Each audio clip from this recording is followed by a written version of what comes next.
যেহেতু আওয়ামী লীগের সময় কিন্তু এই সন্ত্রাসটা ছিল না। এখন মানুষ বলছে যে বিএনপি এসে সন্ত্রাস শুরু হয়েছে। কুষ্টিয়ার থেকে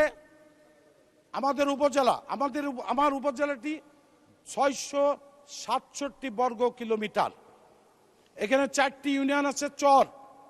আমি মাননীয় শিক্ষামন্ত্রী এখানে আছেন কিনা, না নাই, আমি শুধু আমার উপজেলার কথা বলছি না। এই যে শিক্ষক নিয়োগ দেয়, এই শিক্ষক চরে কেউ যেতে চায় না।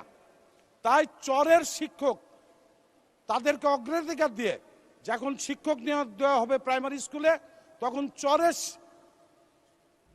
ছেলেদের যাদের শিক্ষক নিয়োগ দেয় তার ব্যবস্থা করার জন্য আমি শিক্ষামন্ত্রীকে অনুরোধ করছি। মাননীয় স্পিকার, আমার উপজেলায় বর্ডার প্রচুর, 42 কিলোমিটার বর্ডার। এত ধরনের মাদক আসে যেটা অকল্পনীয়। এই মাদক নিয়ন্ত্রণ করা যাচ্ছে না। প্রশাসন আমার উপজেলায় আপনার 3টা পুলিশের গাড়ি, তার 2টা নষ্ট, তারা কাজ করতে পারে না। ওই জন্য মাননীয় স্বরাষ্ট্রমন্ত্রী থাকলে ভালো হতো। আমার উপজেলায় অন্তত 5টা পুলিশকে গাড়ি দেওয়ার জন্য আমি অনুরোধ করব মাননীয় স্বরাষ্ট্রমন্ত্রীকে।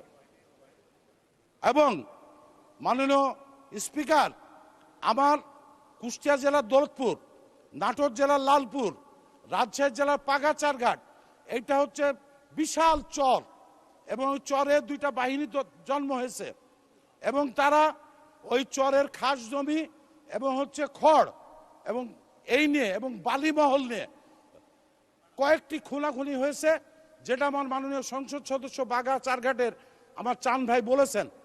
এইখানে যাতে শক্তভাবে এই সন্ত্রাস বন্ধ না করা হয়, যেহেতু আওয়ামী লীগের সময় কিন্তু এই সন্ত্রাসটা ছিল না।